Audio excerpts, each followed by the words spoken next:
Au nom du Père, du Fils Saint-Esprit, un seul Dieu, Amen. Eh bien, on va commencer ensemble à étudier l'épître de Saint Paul aux Colossiens. C'est une petite épître de 5 chapitres et on va voir ce qu'il y a là-dedans. C'est une épître assez importante, il y a beaucoup de valeurs chrétiennes, beaucoup de dogmes chrétiens pour que vous sachiez, comme je vous dis toujours, nous croyons en quoi? À travers Saint Paul et les lettres de Saint Paul, on peut connaître notre foi, notre religion, notre chrétienté. Alors, une petite introduction à propos de cette ville de Colosse. Épître aux Colossiens, il y a une parenté, il y a un lien très profond entre l'épître aux Colossiens et celle aux Éphésiens. Si vous vous rappelez bien, la première épître qu'on a étudiée ensemble, c'était Éphésiens. Alors, il y a cette parenté-là. Colosse est comme Éphèse. C'est une ville dans l'Asie mineure, dans une partie qu'on appelle Phrygie occidentale. Ça ne fait rien pour les noms des villes, mais si par hasard vous tombez sur le nom ce nom de Phrygie, vous comprenez que ça c'est une province où il y a Éphèse et Colosse. La ville de Colosse eh bien, était évangélisée par un des disciples de Saint Paul qui s'appelait Épaphras. Et il est cité dans cet épître-là. Épaphras. Et Paul a écrit cette lettre aux Colossiens durant sa prison à Rome. Quand il était en prison à Rome, il a envoyé cette lettre à Colosse. Retenez bien que durant la prison, ou plutôt sa première prison, parce qu'il était en prison 2 fois à Rome. La première fois qu'il était prisonnier, à Rome, il a écrit 4 épîtres, 4 petites épîtres, qu'on a bien étudiées, Éphésiens, Philippiens, Colossiens et celle de Philémon. Philémon, c'est pas une ville, mais Philémon, c'est un des disciples de Saint Paul. Il lui a envoyé une lettre. Donc, durant sa première prison à Rome, vers les années 60, Saint Paul, il a écrit 4 épîtres. Aux Éphésiens, aux Philippiens, aux Colossiens et à son disciple Philémon. Pourquoi je vous ai dit qu'il y a une parenté entre l'épître aux Éphésiens et l'épître aux Colossiens? Parce que tout simplement, Saint Paul, quand il a écrit aux Éphésiens, il a présenté l'Église comme le corps de Christ. Il parlait toujours, le sujet clé, c'est que tous les chrétiens forment le corps du Christ. L'Église, qui se compose des fidèles, est le corps du Christ. Ici, alors, il parle à propos du Christ, la tête du corps. Le Christ, la tête de l'Église. Pour que ce soit le corps complet. C'est quoi l'Église? C'est un corps du Christ, rassemblé ensemble en Christ, et dans la tête est le Christ. C'est ça l'Église. Et dans cet épître-là, Saint Paul combat et refute 2 hérésies. Qu'est-ce qui est une hérésie? Une hérésie, c'est-à-dire, c'est un enseignement, c'est une doctrine contraire à l'enseignement de la religion. C'est ça une hérésie. C'est lui qui commence à répandre une valeur ou une doctrine ou un enseignement contraire aux vraies doctrines de la religion, on l'appelle un hérétique, qui fait répandre une hérésie. Des fausses pensées. Alors, quelles sont ces 2 hérésies qui étaient dans cette ville de Colosse, dans l'Asie mineure. Première hérésie, c'est ce qu'on appelait gnosticisme. Gnosticisme. Qu'est-ce que c'est la gnose? La gnose, c'est la connaissance, c'est une connaissance philosophique, c'est un mélange de la philosophie grecque et le mysticisme oriental. Si vous obtenez ceci, c'est bien. Sinon, ce n'est pas grave. Mais sachez qu'il y a un enseignement faux, fait par ces gens qu'on appelle les adeptes du gnosticisme, c'est-à-dire une philosophie grecque, un mélange de la philosophie grecque et le mysticisme oriental. Cette philosophie se basait sur quoi? Se basait sur le fait que on doit connaître Dieu par la raison et pas par la foi. Gnosticisme, gnose, connaissance rationnelle, quelque chose de intellectuel. Alors, ils refusent d'accepter la foi, mais ils veulent bien la raison. Et les gnostiques croyaient que tout ce qui est matière, c'est du mal. Tout ce qui est matière, c'est du mal. C'est très dangereux pour le christianisme. Parce que le Christ, Dieu, s'est incarné, il a pris chair, il a pris quelque chose de matériel. Il s'est apparu à travers la matière. Donc il refuse que le Christ est un Dieu. Non, il ne peut pas. Parce que comment ce Dieu s'incarne dans ce qui est mal, ce qui est matière, ce qui est déchu. Alors, c'est quoi le Christ? Ils ont eu cette idée rationnelle que un Dieu, il y a un seul Dieu vrai. Ensuite, de ce Dieu-là, il procède d'autres petits dieux qu'on appelait des ions. Ah, une philosophie. Et on trouve ces racines-là dans la philosophie grecque. Hein. Un Dieu émane d'un autre jusqu'à arriver au Christ. Donc, il y avait un vrai Dieu, il a procédé à Dieu, et ce Dieu-là, il a procédé à un autre, il a procédé les anges, il a procédé enfin ce qu'on appelle Christ. Donc le Christ est dans une grade moins que les anges et que le vrai Dieu. Il refuse cette humilité de Dieu. Donc il casse le christianisme. Nous, on croit que Dieu s'est incarné et s'est fait homme pour venir parmi nous. Il refuse ça. Donc le Christ n'est pas un vrai Dieu, c'est un petit Dieu, un ion. Et on arrive à connaître l'être suprême, le Dieu avec un D majuscule, par la raison et pas par le Christ. Ce n'est pas son Fils, ce n'est pas lui qui va nous révéler le Père. Non, on doit atteindre, connaître, concevoir le grand suprême, l'être suprême, par la raison, pas par la foi. Et attention, Dieu, c'est très difficile à expliquer, mais c'est facile à connaître et à comprendre. Je répète, Dieu est très difficile de l'expliquer. Comment je peux t'expliquer Dieu? C'est trop difficile, mais facile à nous comprendre par la foi. C'est un don de Dieu. Les gnostiques refusaient ceci.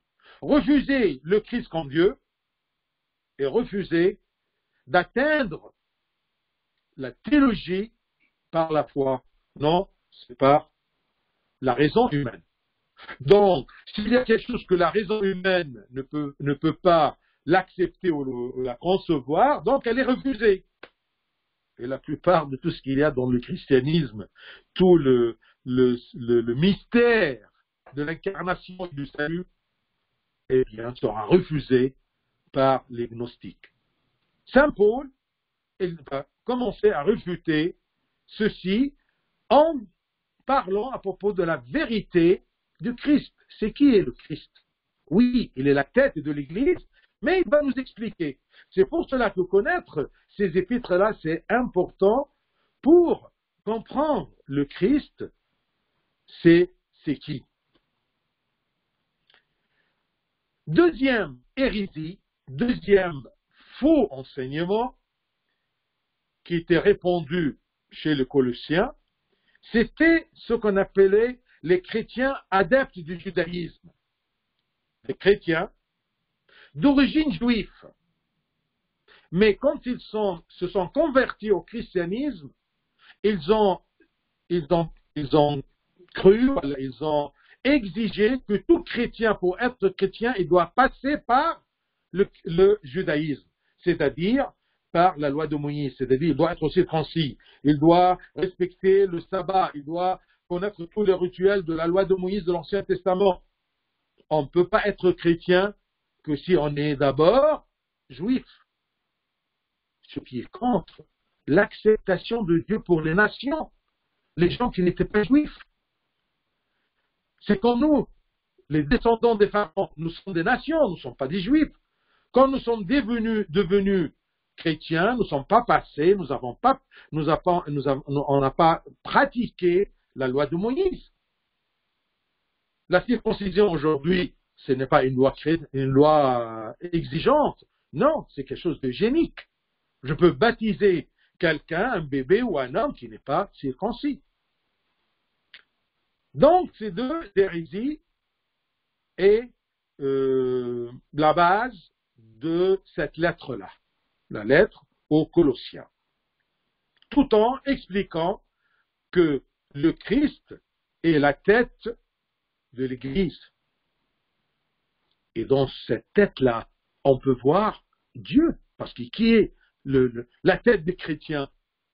C'est le Dieu, le vrai Dieu. Alors s'il explique que le Christ est la tête des chrétiens et la tête de l'Église, qui forme un seul corps, il est le corps dans lequel se réunissent les chrétiens, il est encore la tête de ce corps-là. Alors on va commencer, après cette petite introduction, on va commencer à lire ensemble Colossiens, essayez d'ouvrir, c'est dans le Nouveau Testament, après les évangiles, Actes des Apôtres, les Romains, Corinthiens 1, Corinthiens 2, Éphésiens, Philippiens, vous allez trouver Colossiens. Essayez de trouver comme ça cet épître. On va lire du verset 1 à 11 pour aujourd'hui. On lit ensemble. Paul, apôtre de Jésus-Christ, par la volonté de Dieu, et le frère Timothée, aux saints et fidèles frères en Christ qui sont à Colosse. On a l'habitude maintenant du vocabulaire et du système, du style de Saint Paul. Il commence toujours ses épîtres par cette introduction-là et par cette salutation-là. Aux saints et fidèles frères en Christ qui sont à Colosse, que la grâce et la paix vous soient données de la part de Dieu, notre Père. Nous rendons grâce à Dieu, le Père de notre Seigneur Jésus-Christ, et nous ne cessons de prier pour vous. Ayant été informés de votre foi en Jésus-Christ et de votre charité pour tous les saints, à cause de l'espérance qui vous est réservée dans les cieux, et que la parole de la vérité, la parole de l'Évangile, vous a précédemment fait connaître. Il est au milieu de vous et dans le monde entier. Il porte des fruits et il va grandissant, comme c'est aussi le cas parmi vous, depuis le jour où vous avez entendu et connu la grâce de Dieu conformément à la vérité. D'après les instructions que vous avez reçues d'Épaphras, celui qui a évangélisé Colosse, d'après les instructions que vous avez reçues d'Épaphras, notre bien-aimé compagnon de service, qui est pour vous un fidèle ministre de Christ, et qui nous a dit de quelle charité l'Esprit vous anime. C'est pour cela que nous aussi, depuis le jour où nous en avons été informés, nous ne cessons de prier Dieu pour vous et de demander que vous soyez remplis de la connaissance de sa volonté et toute sagesse et intelligence spirituelle. Pour marcher d'une manière digne du Seigneur et lui être entièrement agréable, portant des fruits en toutes sortes de bonnes œuvres et croissant par la connaissance de Dieu. Fortifié à tous égards par sa puissance glorieuse, en sorte que vous soyez toujours et avec joie persévérants et patients. Gloire au Seigneur notre Dieu. Comme je vous ai dit, c'est le style connu de Saint Paul. Il commence toujours son épître, comme d'habitude, en se présentant comme apôtre du Christ, selon la volonté de Dieu. Et il commence par la salutation apostolique, d'accord, grâce et paix.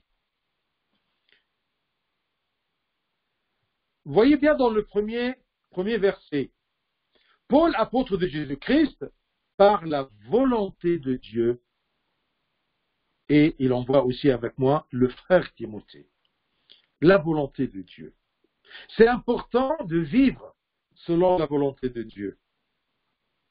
Et vivre selon la volonté de Dieu, c'est-à-dire, on accepte tout ce que Dieu nous choisit, nous met sur un chemin.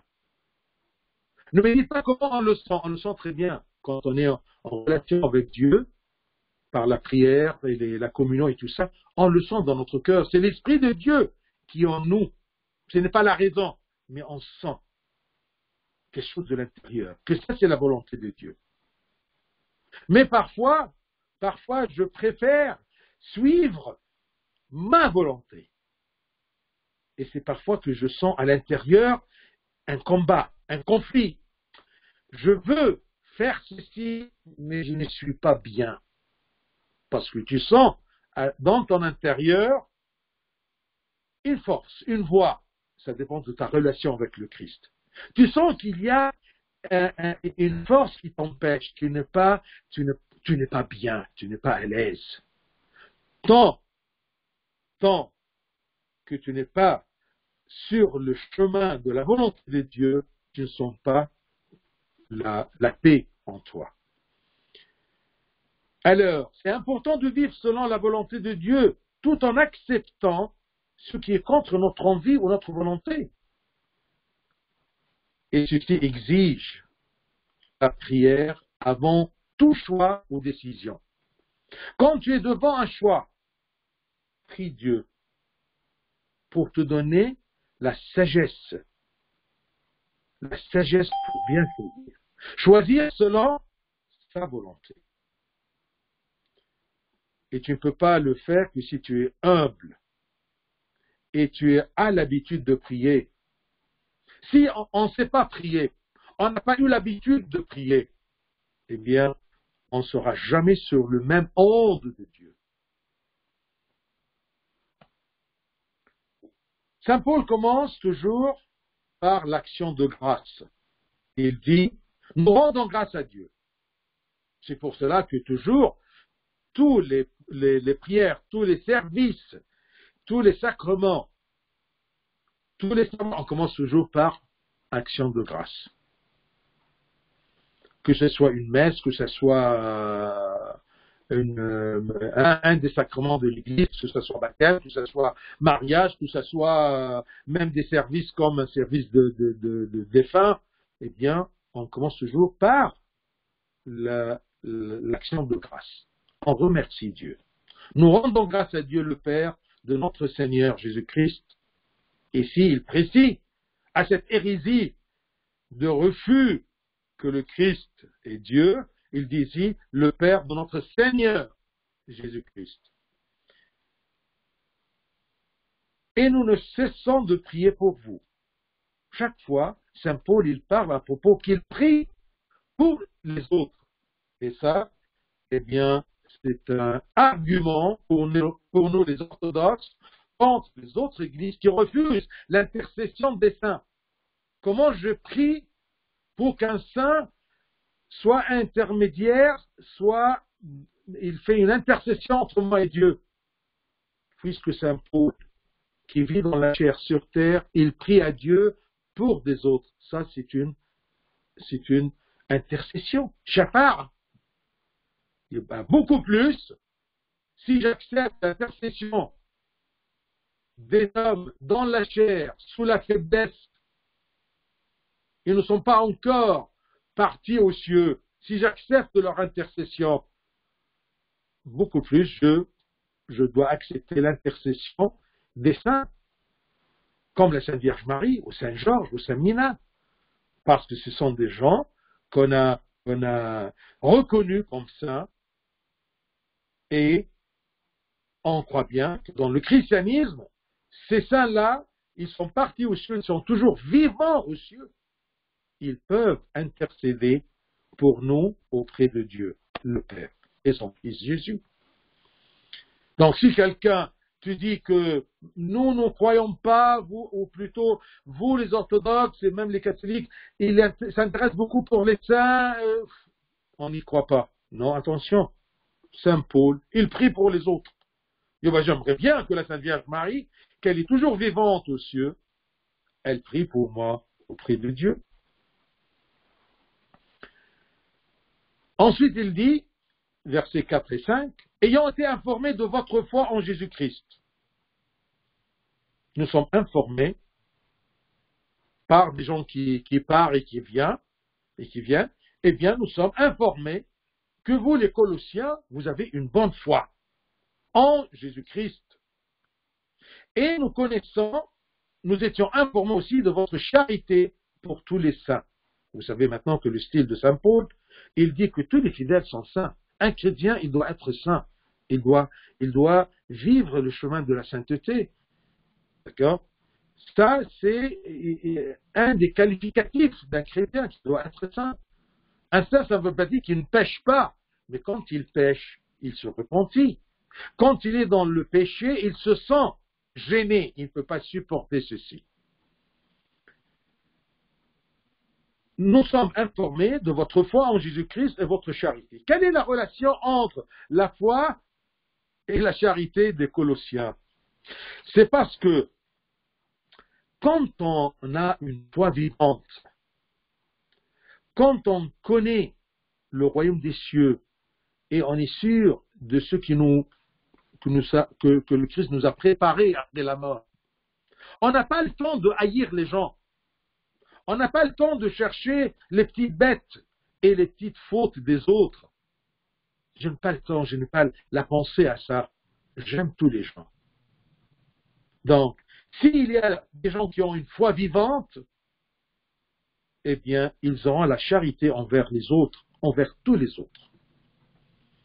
Disons que la charité, le mahabba, d'accord, c'est une conséquence de la foi vivante. Elle est une foi et vivante par la charité. Celui qui a une foi, sûrement il pourra facilement aimer les autres, même ses ennemis, parce sa pensée et son cœur sont attirés vers quelque chose d'éternel, plus important de ces des petites querelles entre moi et un autre. Conséquence de l'espérance céleste, annoncée par la parole de vérité. C'est quoi la parole de vérité? C'est la parole de l'évangile. C'est ce qu'on étudie, c'est ce qu'on lit maintenant. Ça, c'est la parole de l'évangile qui nous annonce la vérité. C'est pour cela qu'on appelle tout l'évangile la parole de vérité. Et qui nous a dit cette parole? C'est l'Esprit de Dieu à travers Saint Paul et Saint Marc et Saint Jean et Saint Luc. Ayant été informés de votre foi en Jésus-Christ et de votre charité pour tous les saints, à cause de l'espérance qui vous est réservée dans les cieux, et que la parole de la vérité, la parole de l'Évangile, vous a précisément fait connaître. Comment j'ai pu connaître ce qui est réservé pour moi aux cieux par la parole de la vérité, par la parole vraie. par la vérité prononcée, par la parole incarnée, par le Christ.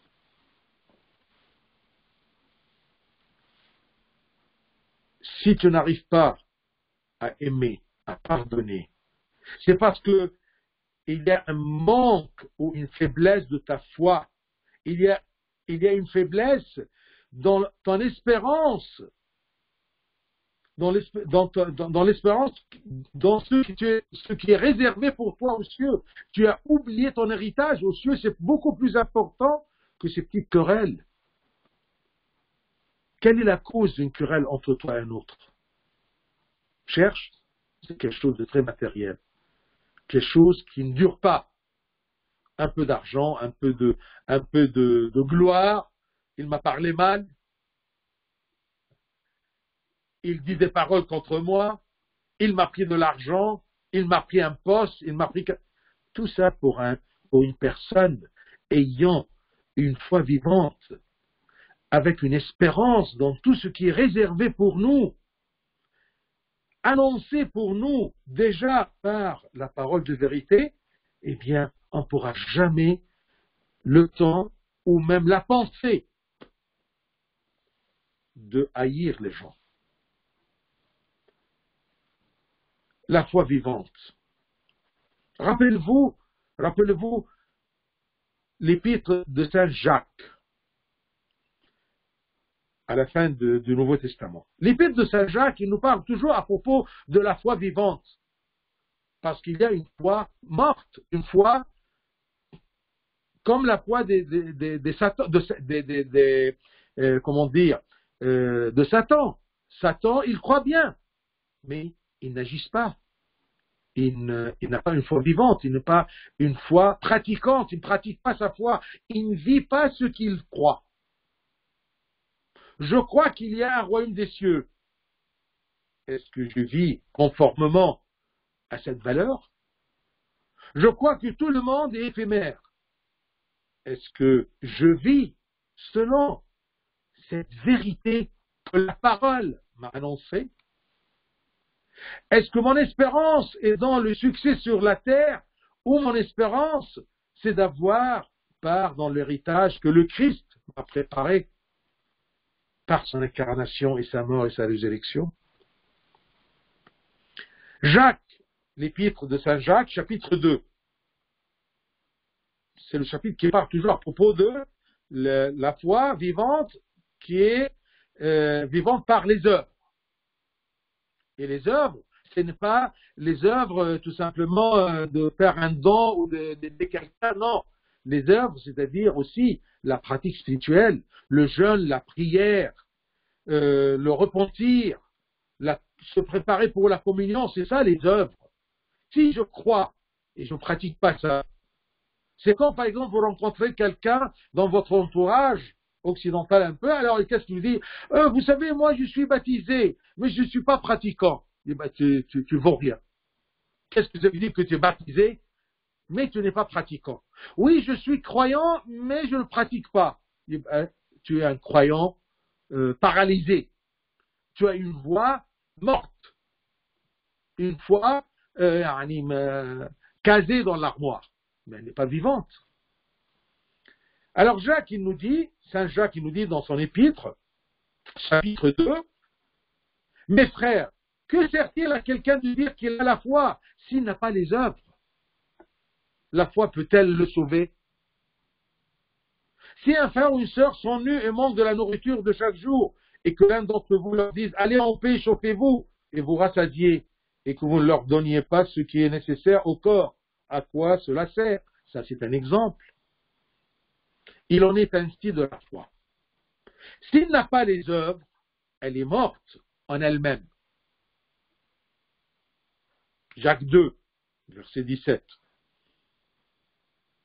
Si la foi n'a pas les œuvres, elle est morte en elle-même. Mais quelqu'un dira, toi tu as la foi et moi j'ai les œuvres. Montre-moi ta foi sans les œuvres, ce qui est impossible. Et moi je te montrerai la foi par mes œuvres. C'est bien que quelqu'un il a la foi, mais il dort. Il n'a pas le courage, il n'a pas le temps de lire la Bible ou d'aller, d'accord, aller à l'église. Est-ce qu'il a une foi vivante? Est-ce que cette foi-là va le sauver? Non. Tu vas me dire, mais il y a des gens qui ont la foi et ils donnent les gens à se chauffer, à se rassasier. Crois-moi, ça ne sera pas pour Dieu. Parce que s'ils n'ont pas une foi vivante, ils ne peuvent pas aimer. Il y a des gens qui font des actes sociaux. Ça, c'est comme activité, comme aventure, comme participer, partager un bon temps avec un groupe qui fait cette œuvre-là. Mais ce n'est pas poussé par la foi en Christ. Ce n'est pas la charité que Dieu veut. C'est l'apparence d'une bonne œuvre. Mais qu'est-ce qui me pousse à faire ceci? Mon amour en Christ, ou tout simplement mon amour pour l'humanité et mon frère dans l'humanité. Ce sont des slogans. Il peut faire ces œuvres-là, il participe dans, je ne sais pas, l'association de, je ne sais pas, de donner de la nourriture aux gens, d'accord? Et en même temps, il est homosexuel. En même temps, il vit non pas dans le mariage, mais dans un péché, là, une concubine. D'accord? Ils vivent ensemble sans mariage et ils font ces œuvres-là, cette activité sociale. Ça ne marche pas. Ça ne marche pas. Ce n'est pas une foi vivante. Et ce n'est pas ça le genre des œuvres.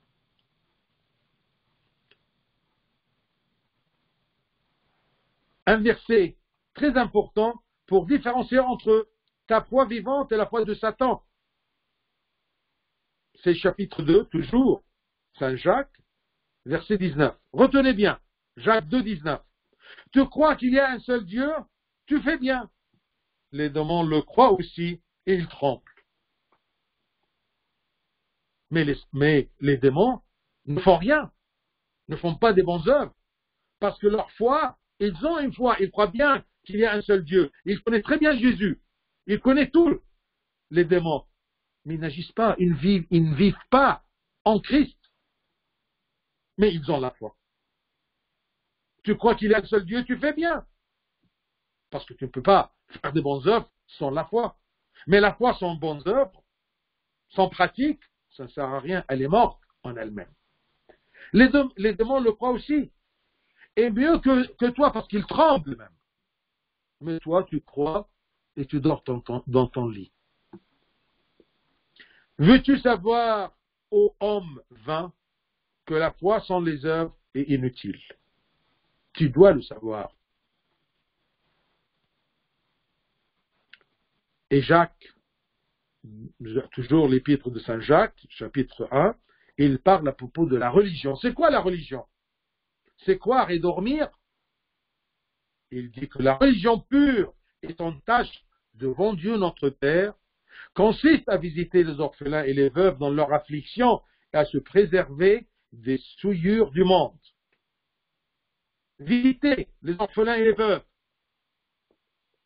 et à se préserver des souillures du monde. Qu'est-ce que ça veut dire? C'est ça les sacrements, c'est ça le repentir, c'est ça la confession, c'est ça la prière, c'est ça le jeûne, c'est ça les métanies, c'est ça la connaissance de l'évangile. Pour se préserver des souillures du monde. Jacques 1, 27.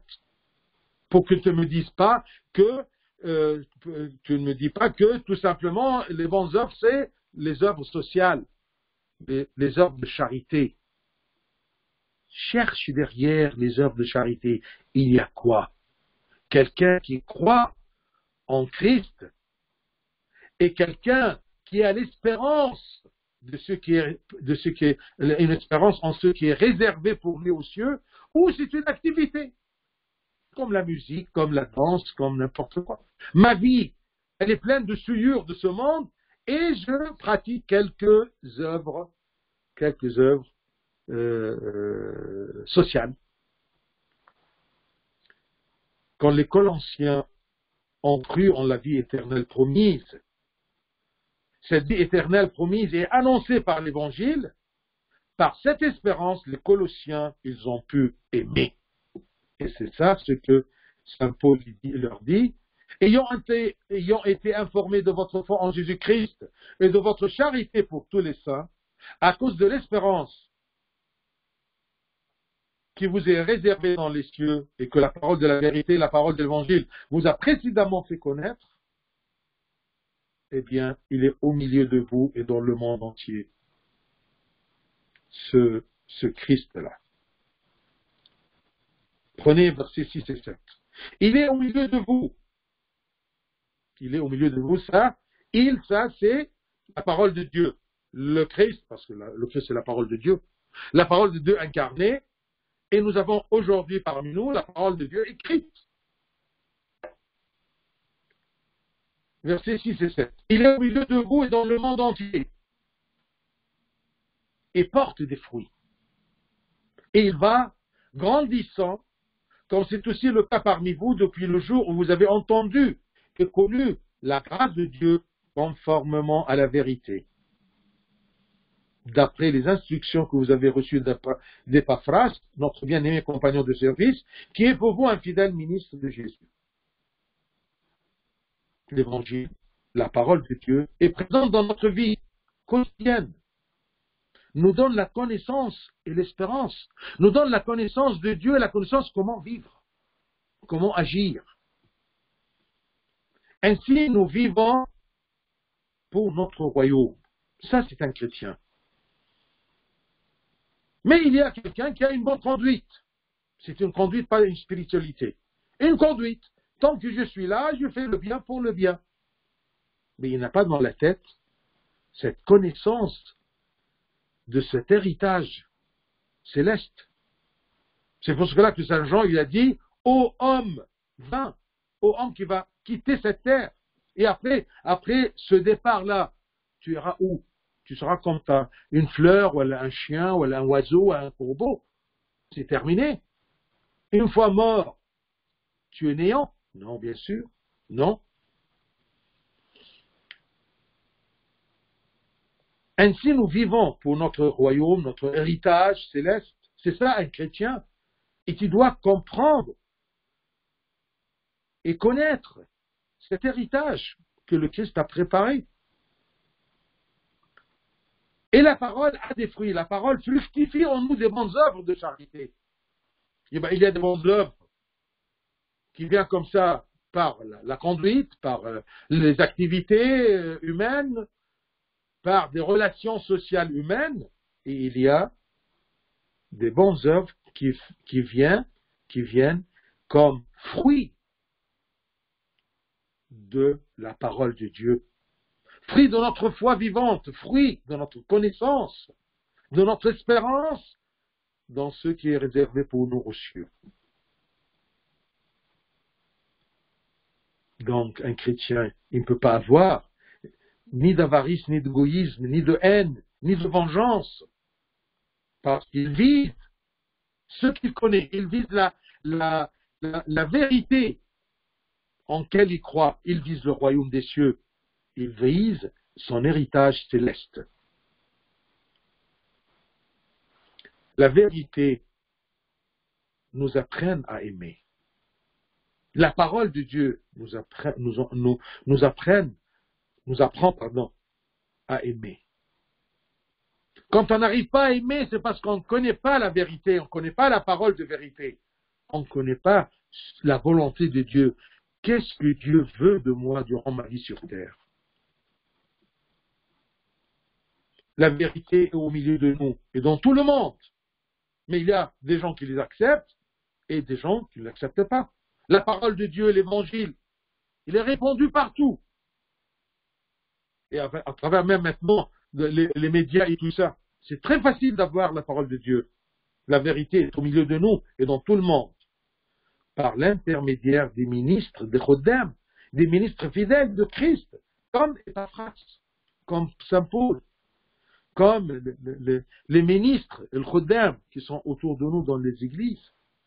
Quand on demande aux parents d'exiger à leurs enfants d'aller Madaris al-Laha pour entendre quelque chose, même si c'est minimum, même si aujourd'hui je profite de maintenant, mais au moins il doit être enraciné dans la parole de Dieu, dans le catéchisme. Catéchisme, c'est-à-dire d'apprendre. Catéchumène, c'est quelqu'un qui reçoit des choses primitives. La vérité, la parole de Dieu nous apprennent à aimer. La vérité est parmi nous. Profitez-en pour la connaître et pour avoir de ses fruits. La vérité nous fait connaître la grâce de Dieu. C'est quoi la grâce de Dieu? La récompense céleste, ce qui est préparé pour moi. Si je suis le chemin de Dieu, le chemin du Christ, Fils de Dieu, la parole, la vérité. On ne peut pas dire que le Christ est moins que Dieu parce que c'est la parole de Dieu. Et puisque j'ai dit notre Seigneur, la parole de Dieu, c'est-à-dire qu'il est Dieu, parce que la parole de Dieu et Dieu sont un. Il y a dans le premier épître de Saint Jean, chapitre 4, versets 20 et 21. Si quelqu'un dit j'aime Dieu et qu'il haïsse son frère, si quelqu'un dit que j'ai fait, d'accord, une activité dans le et le, comment dire, les repas là, d'accord, le restaurant, d'accord, si quelqu'un il a ses activités sociales, le restaurant du cœur. Ah, le restaurant du cœur. C'est une activité. شوف الناس اللي فيها restaurant du cœur. لكن ممكن يبقوا ils n'ont pas la foi en Christ du tout. C'est une activité sociale, mais pas spirituelle, pas la charité, qui vient comme fruit de la parole de Dieu. Si quelqu'un dit j'aime Dieu et qu'il haït son frère, c'est un menteur. Car celui qui aime son frère qu'il voit, car celui qui n'aime pas son frère qu'il voit, comment peut-il aimer Dieu qu'il ne le voit pas? Vous voyez? Et nous avons de lui ce commandement, que celui qui aime Dieu aime aussi son frère. Si tu aimes, ton cœur sera rempli de Dieu, de l'amour. Et je vous dis, si quelqu'un dit que j'aime, il ne connaît pas le Christ, eh bien, il ne peut pas aimer, parce que le Christ est amour. Dieu est amour. Je veux de l'amour dans mon cœur. Comment peux-tu avoir de l'amour dans ton cœur si tu n'as pas Dieu? Comment tu peux avoir une charité vers tous les saints, comme les Colossiens, s'ils n'ont pas l'espérance et la foi? Parce qu'on a compris maintenant que ces bonnes œuvres sont les fruits de la foi vivante et la connaissance de la parole de vérité qui est parmi nous, dans tout le monde. Versets 8 et 9. Et qui nous a appris de quelle charité l'Esprit vous anime. C'est le fidèle ministre de Christ, Epaphras, qui nous a appris de quelle charité l'Esprit vous anime.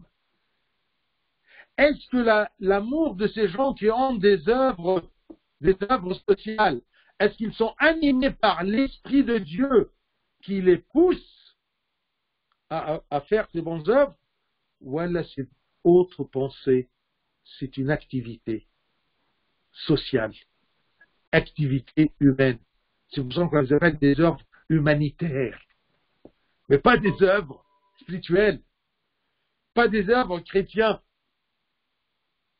Ça n'empêche bien sûr pas que quand j'ai la foi, je suis animé par l'Esprit Saint, l'Esprit de Dieu, et j'ai des œuvres spirituelles, pratiques, et aussi des œuvres humanitaires. J'aime les autres et je présente mon amour par des œuvres concrètes. Mais ces œuvres sont animées par la foi et par la parole de la vérité et par l'espérance dans tout ce qui est réservé pour moi aux cieux. C'est pour cela que nous aussi, depuis le jour où nous en avons été informés, nous ne cessons de prier Dieu pour vous et de demander que vous soyez remplis de la connaissance de sa volonté. C'est bien cette prière-là. Quand tu demandes à Abouna, ou quand tu demandes au sacerdoce, d'accord, tout ce qui est noir, tous les hommes de Dieu, tu leur demandes de prier pour toi. Pourquoi? Regardez, demandez. Qu'on prie pour vous tout simplement que vous soyez remplis de la connaissance de la volonté de Dieu. En toute sagesse et intelligence spirituelle. Intelligence et sagesse non pas de la raison, mais de l'Esprit de Dieu qui est en vous. Vous profitez de cette intelligence spirituelle qui vient de l'Esprit, qui vient de Dieu. C'est l'Esprit qui œuvre en nous. Il nous anime à agir en charité. Nous anime par l'espérance en grâce de Dieu, le royaume. Quand je te dis la grâce de Dieu, Dieu t'a donné quel meilleur don que Dieu t'a donné? C'est le royaume. C'est que tu sois fils de Dieu et tu vis éternellement dans le royaume des cieux où Dieu règne. Et toi, tu es le fils bien-aimé. La connaissance de la parole de vérité. Je préfère de dire, au lieu de la parole de Dieu, la parole de vérité. Parce que dans la parole de Dieu, il y a la vérité. Et c'est pour cela que le Christ a dit, je suis la vérité. Tu veux savoir la vérité de ton existence? Cherche la parole de vérité. Cherche ce que le Christ nous a révélé. Qu'est-ce qu'il nous a dit? Qu'est-ce que ses ministres, ses apôtres ont dit? La connaissance de la parole de vérité nous donne la sagesse chrétienne. C'est quoi la sagesse chrétienne? C'est la bonne connaissance des vraies valeurs chrétiennes. Un sage, c'est quelqu'un qui connaît les vraies valeurs chrétiennes. Parce qu'il y a des valeurs qu'on dit chrétiennes, mais elles n'est pas des valeurs bibliques. Elle n'est pas des valeurs divines. Ainsi, nous éviterons de tomber dans les hérésies. Si j'ai la bonne connaissance des vraies valeurs chrétiennes, je ne tomberai jamais dans les hérésies. Vous, les gnostiques, eh bien, cherchez la parole de vérité qui est parmi nous. Et tenez-la, observez-la, observez-la. Ainsi, nous éviterons de tomber dans les hérésies et dans les fausses valeurs, et notre conduite sera la pratique de ces valeurs. Parce que j'y crois, je les connais, ces valeurs chrétiennes, et j'y crois. Alors, je peux les pratiquer, animé par l'Esprit de Dieu qui œuvre en moi, qui m'aide. Saint Paul prie pour que les Colossiens persistent dans cette connaissance, cette vraie connaissance, cette bonne connaissance, qui les maintient dans la bonne voie du Seigneur, connaissant sa volonté. Quand tu dis quelle est la volonté de Dieu, je ne sais pas comment savoir la volonté de Dieu. C'est parce que tu n'es pas dans la bonne voie du Christ, tu n'es pas en relation avec le Christ par les œuvres religieuses, par les œuvres chrétiennes.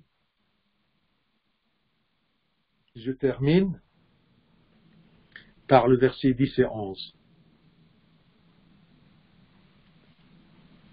De demander que vous soyez remplis de la connaissance de sa volonté en toute sagesse et intelligence spirituelle pour marcher d'une manière digne du Seigneur et lui être entièrement agréable, portant des fruits en toutes sortes de bonnes œuvres et croissant par la connaissance de Dieu.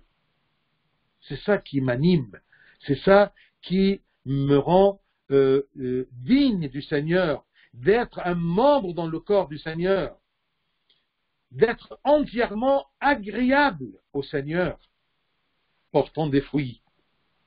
Un homme sage, un homme heureux est celui qui connaît Dieu et sa volonté, et la suivre.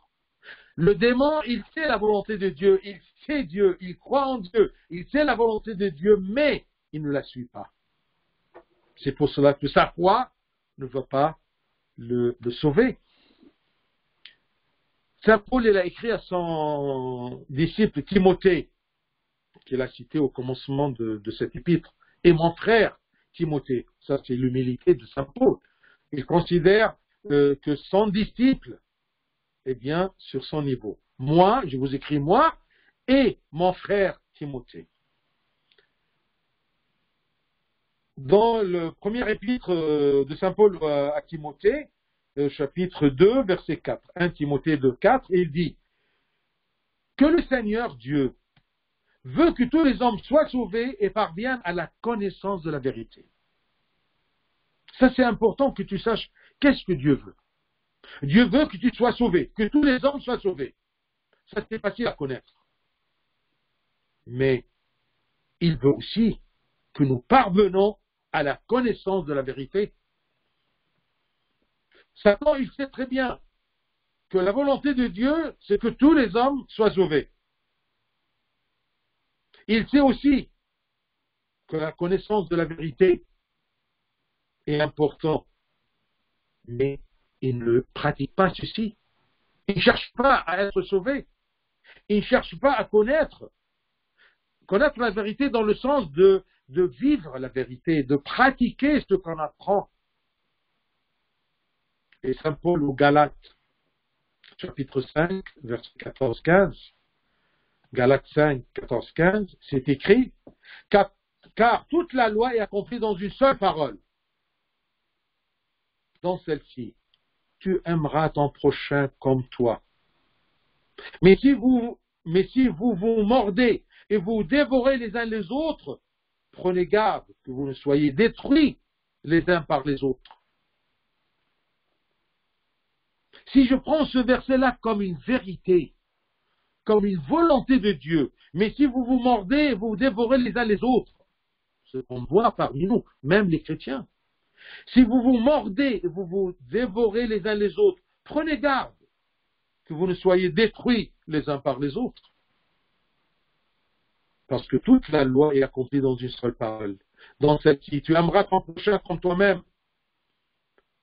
C'est difficile, oui, mais tu es soutenu par la maintenance de l'Esprit de Dieu qui œuvre en toi, qui t'aide à pratiquer la vérité que tu as connue à travers la parole de Dieu, la parole de vérité, à travers le Christ, la parole de Dieu.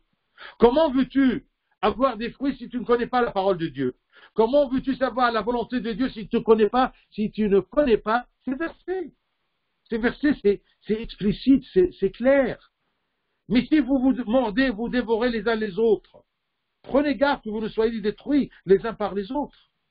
Ben, si j'ai une querelle avec ma soeur, mon frère, mon père, ma mère, mes cousins, mes collègues, attention, la vérité c'est que ne vous mordez pas.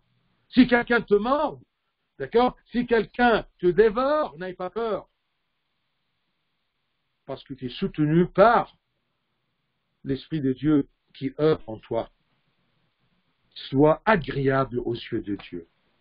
Se comporter spirituellement selon les commandements de Dieu exige une force spirituelle. Pour être un bon chrétien, j'ai besoin d'une force pour aimer mon prochain, comme moi-même. J'ai besoin d'une force. Cette force vient de Dieu. Saint Paul prie pour que le Seigneur leur donne cette force par sa générosité et par sa puissance. C'est ça, prier pour quelqu'un. Les gens prient les uns les autres tout simplement pour des choses matérielles. C'est bien, mais ce n'est pas le principal. Ce n'est pas le plus important.